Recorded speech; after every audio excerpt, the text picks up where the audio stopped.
So few people understand the supernatural law of evangelism.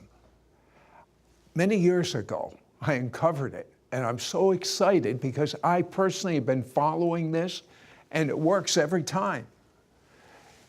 In order to reach the world, you have to do what Paul said in Romans 1:16. I'm not ashamed of the gospel. It's the power of God unto salvation to everyone who believes, to the Jew first. But it wasn't just Paul, the apostle to the Gentiles, that said the way to reach the world or the Gentiles is to go to the Jew first. Started with God the Father. And he approached Abraham to start his faith group of people, the Jewish people. So what did God the Father do to reach the world? He went to the Jew first. How about Jesus? Jesus said, I go only to the lost sheep of the house of Israel. Well, we know that Jesus so loved the world. He died for the sins of the whole world. But God the Father went to the Jew first. God the Son went to the Jew first. And the Apostle Paul went to the Jew first, not as an end in itself, but as a catalyst to reach the whole world. Who were the first people to preach the gospel? Salvation is of the Jew.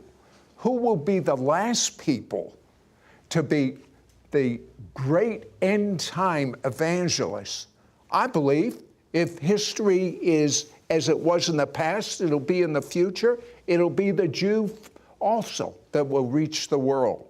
As a matter of fact, Romans 11:11 spells it out.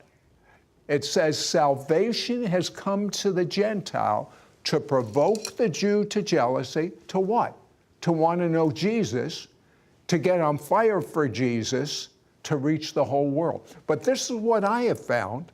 I have found that when I go to the Jew first, it opens up a supernatural door to reach more Gentiles than if I go to the Gentile first. I know it doesn't make sense to the natural mind, but it's God's strategy. I call it the supernatural law of evangelism. So, when you go to the Jew first, a lot of Christians say, I have all these Jewish friends. I wish I could reach them with the gospel. Well, you have to do what God says. God says in the book of Corinthians, the Jew require a sign. I'll tell you this, if I was an intercessor, I would already know that God is centering in on the nation Israel and the Jewish people worldwide, again, not on an end in itself, but as a catalyst to reach the whole world. We're about ready to see an outpouring of the greatest move of God in history. No one, no generation has ever seen this before. Smith Wigglesworth saw it in the Spirit.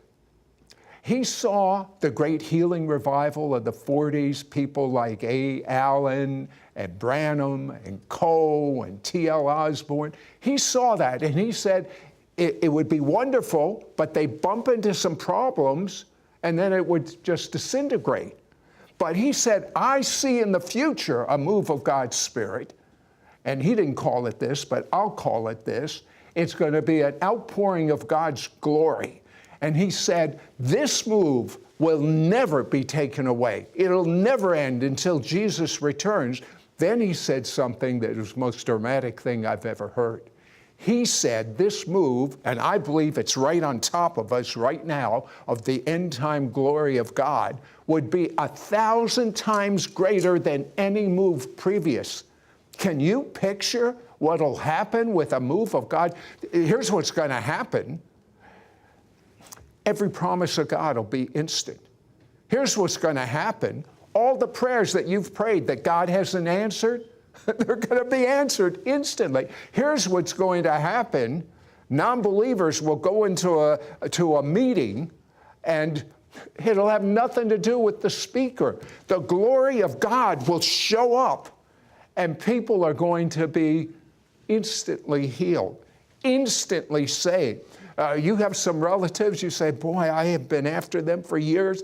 This is their time. This is their moment. So I'm telling you, get excited about what's ahead of you, because what is ahead of you is the greatest move of God's Spirit. I'll tell you one more thing. When this glory hits, people won't say, oh, I think that was an actor saying they were healed. No, no, no. You'll see someone with an amputated arm, and I'm going to catch it on camera, I promise you that, where the arm will grow out while we're watching it. You think that the news has something worthwhile? I mean, all they talk about is President Trump. We're going to be talking about witnessing creative miracles. The whole world's going to be talking about it. I pray that God give you the heart of Esther to pray and intercede for this great move on Israel and the Jewish people worldwide. God bless you.